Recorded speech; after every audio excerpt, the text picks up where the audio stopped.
যন্ত্ৰণাৰ অৱসান কেতিয়া হ'ব প্ৰভু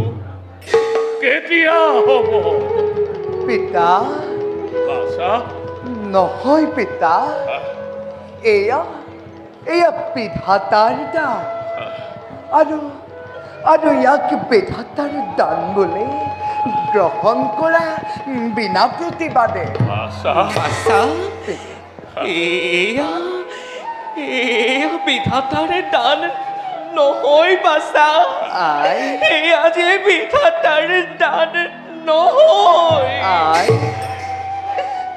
এয়া আমাৰ নিজ কৰ্মফল নিজ কৰ্মফল কি কলা পিতা নিজ কৰ্মফল আই নিজ কৰ্মফল বাছা নবুজিলো পিতা নবুজিলো আই দূৰ কৰা মোৰ মনৰ সন্দেহ ব্যক্ত কৰি নিজ কৰ্মফল তেন্তে শুন বাছা পিতা এয়া বহু দিনৰ আগৰ কথা তেতিয়া স্থিত হৈছ তই মোৰ গৰ্ভ মহামুনি এই যে তা আহিছিল আমাৰ আশ্ৰমে তোৰ মাতৃ আৰু মই জানিছিলো তেওঁৰ মহিমাৰ কথা পিতা আৰু সেয়েহে আমি দুয়ো গৈছিলো মুনিবৰৰ শৰণ সেৱাৰ উদ্দেশ্যে তাৰ পাছত পিতা কিন্তু বাছা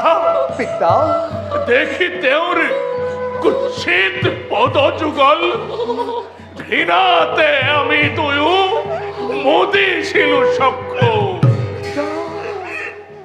একালজ্ঞ সেই মহামুনিয়ে আমাক আশীৰ্বাদ প্ৰদান কৰিলে প্ৰস্থান আৰু তেওঁৰ প্ৰস্থানৰে লগে লগে তেওঁৰ প্ৰস্থানৰ লগে লগে আমাৰ চক্ষুৰ পৰা দৃষ্টি শক্তিয়ে চিৰদিনলৈ কৰিলে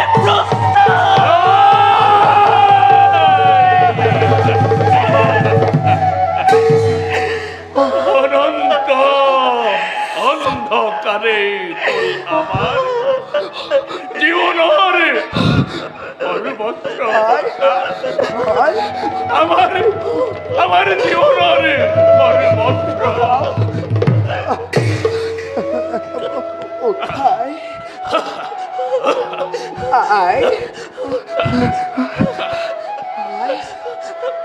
পিতা তোমালোকে দুখ নকৰিবা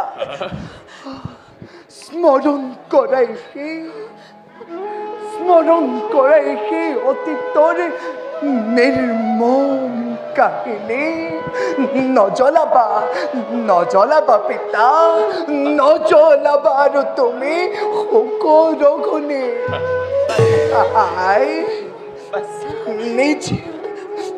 নিজ কৰ্ম দুখে যদিওবা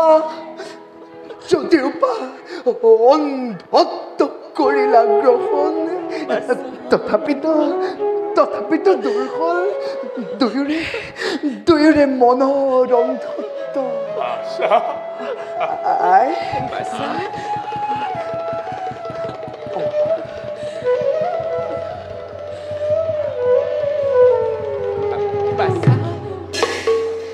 বাৰু পিতা আৰু আই যাওঁ মই সৰজুৰ তীৰে কুটিৰত নাই আজি এটুপি ওজন হয় পিতা সেইহেতু সৰজুৰ তীৰৰ পৰা কলচী ভৰাই আনোগে এটুপি নিৰ্মল জল তোমালোকে আশ্ৰমত খন্তেক কৰাকৈ বিশ্ৰাম কিন্তু বাছা তই সোনকালে ৰাখিবি উন্নতি নিশ্চয় দৰ্শন কৰি খৰচৰ অনিন্দ সুন্দৰ ৰূপ আই। বিলম্ব নকৰিবি তই নকৰো আই বাছা আই তোৰ অবিহনে আমি যে জীৱনতে মৃত আই পিতা জীৱনতে মৃত যা বাছা যা পিতা সোনকালে উলটি আহ নিশ্চয় যা নিশ্চয় পিতা বাছা আই বাছা মই এতিয়া আহিলো যা যা যা বাছা যা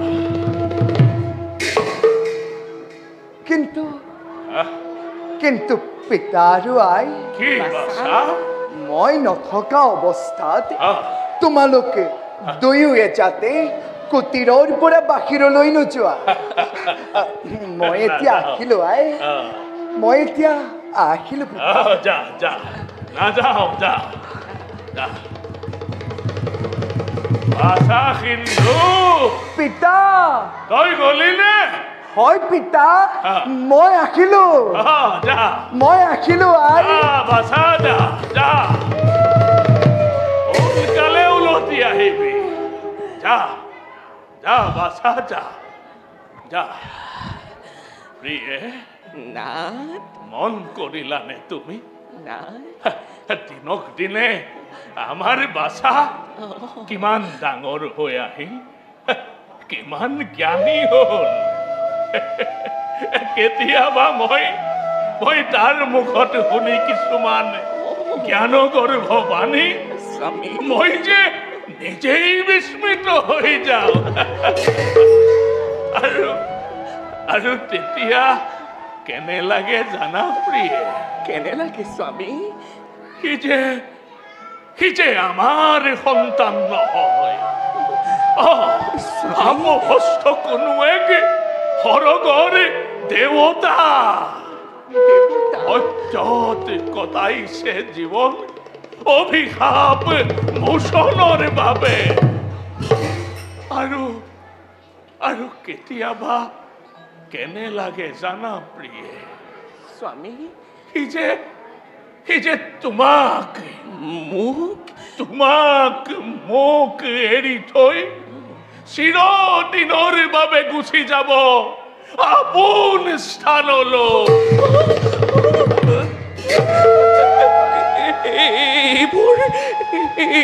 এইবোৰ আপুনি কেনে অমংগলীয়া কথা কৈছে স্বামী কেনে অমংগলীয়া কথা কৈছে প্ৰিয়ে 10 দিন মই যাকে গৰ্ভত কৰিছো ধাৰণ হয় প্ৰিয়ে নিজ পক্ষৰ অমৃত প্ৰদানী তাক মই তুলি তালি কৰিছো ডাঙৰ হয় প্ৰিয়ে হয় এতিয়া আমাক এৰি কিয় গুচি যাব এনেবোৰ কথা কৈ মোক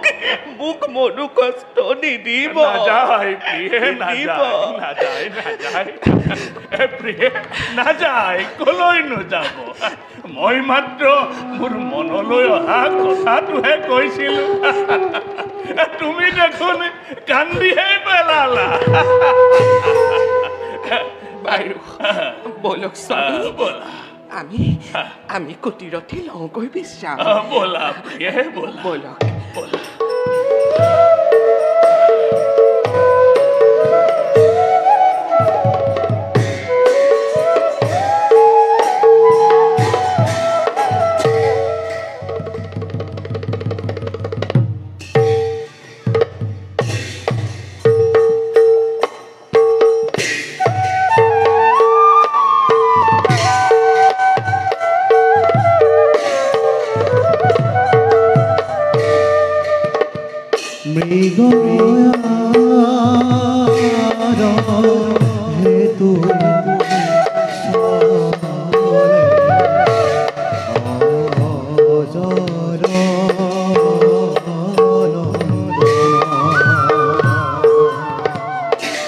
দশৰথ নামে তা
মৃগৰ সন্ধানে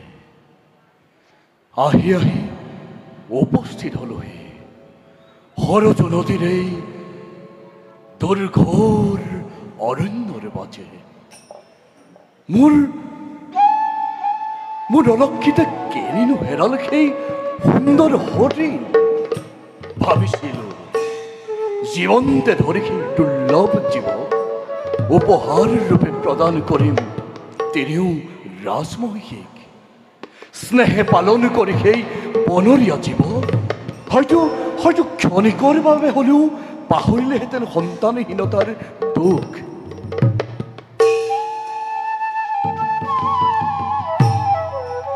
অদূৰত শুনিছো ঋণী ঋণী সৰজুৰ কুলুকুলু ধৰে। যাওঁ কিছু দূৰ আগুৱাই মৃগৰ মই কৰো অন্বেষণ।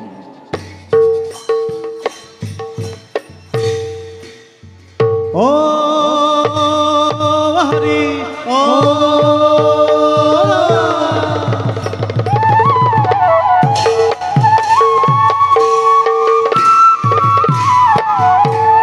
আরে অন্য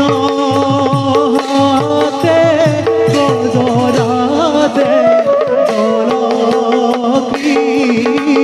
করে। আরে দেখা দেখা সর্বজনে অতিরঙ্গনে। আরে দেখা দেখা